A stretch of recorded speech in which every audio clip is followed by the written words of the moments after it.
Hey guys, welcome back to another video. Wanted to show you a great drill that you can implement into your practices that's going to work on playing with an advantage on offense, but also really challenge you on the defensive end to play at a disadvantage.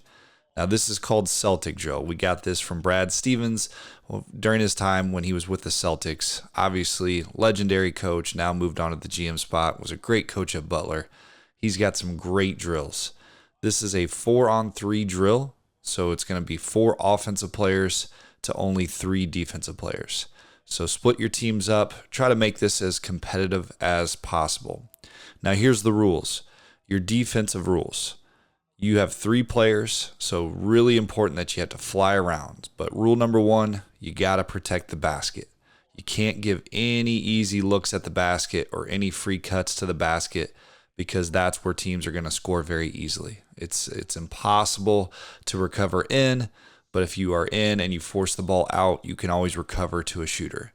Number 2, you want to stop the ball. Obviously, you want no straight line drives to the rim, and you want to contest every shot. And then third is you always want to find the next best shooter. So if you're ever stuck in between 2 players, you really want to shade to the best shooter, force him to give the ball up, and maybe force it to an offensive player that's not as good of a shooter or offensive threat. Now, it's important to emphasize the offensive rules as well. It is make it, take it. So if you score, you get to stay on offense. But you really are emphasizing, number 2, moving the ball. You are playing with the advantage. You have more offensive players than defensive players. So you're really focusing on moving the ball, getting a great shot.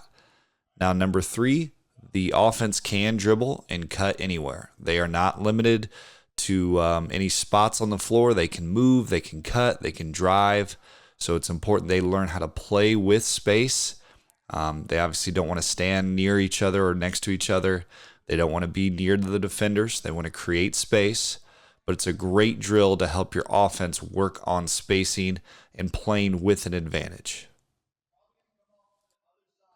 Now, we will have the defense start in the paint, so it makes it a little more challenging where they have to close out, and we will start a coach at the top making the initial pass.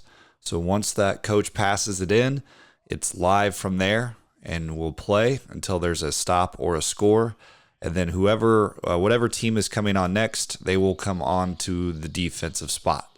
So no matter what happens, a new defense will come in. But if the defense gets a stop, they get to go to offense.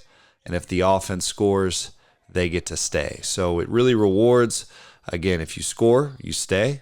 And you have to get a stop on defense to go to offense. So if you don't get any stops, it's going to be a long drill for you. You're going to just be playing defense the entire time. And they have to secure the rebound.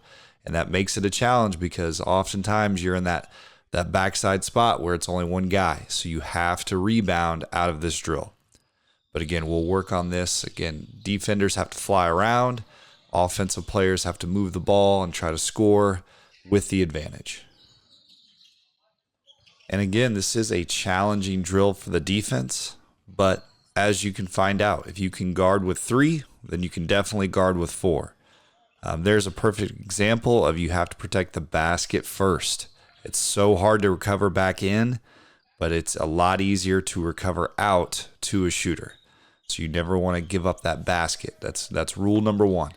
Force a pass out, force a contested shot. Don't give up layups or straight line cuts. Again, third one, you got to know where the next best shooter is. So as you play, with your own team, you kind of know who are good shooters and who are not. And hopefully as you grow and play different opponents, you have a scouting report or you adjust as the game goes on and you know who's a capable shooter, who's a non-shooting threat, and you can adjust on the fly. And it's always important to make these type of drills competitive. So separate into teams. Again, you can have teams of 4 or 5 as long as you're subbing and rotating in, but really try to make this competitive. Really challenge your teams, maybe go to a certain score, or you can play for a certain time. Even if it's a 5-minute drill, it can be very competitive. You can make the possessions very valuable, or you can go to a certain amount of points.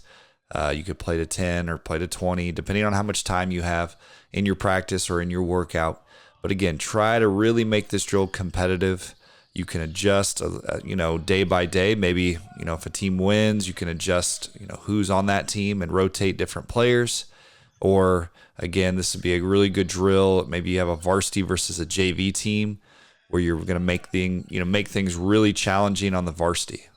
Something we might do is we would make the varsity play defense the entire time, and maybe give them a point for a stop. If they stop the offense from scoring, they get a point, but then offense give them normal points so they can get 2s and 3s. That's a really challenging way to work on defense. So your varsity team has to get stops. They really have to get stops in order to compete in that drill. If they give up buckets, if they give up scores, it's going to be a really long drill.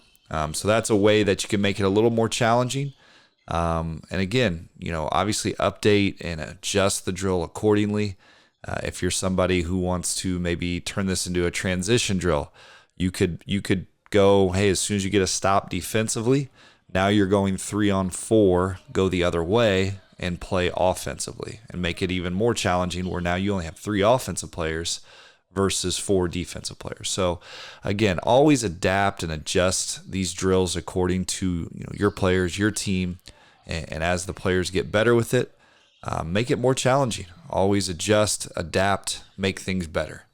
Again, that is Celtic drill. I hope this is something that you can implement in your practices or your workouts that will help your team play with an advantage on the offensive end, and then really work through playing at a disadvantage on the defensive end. Hope it's something that will help you improve. And again, always appreciate you guys tuning in and watching these videos. Always here to try to help and be a resource for basketball coaches and basketball players. Thanks.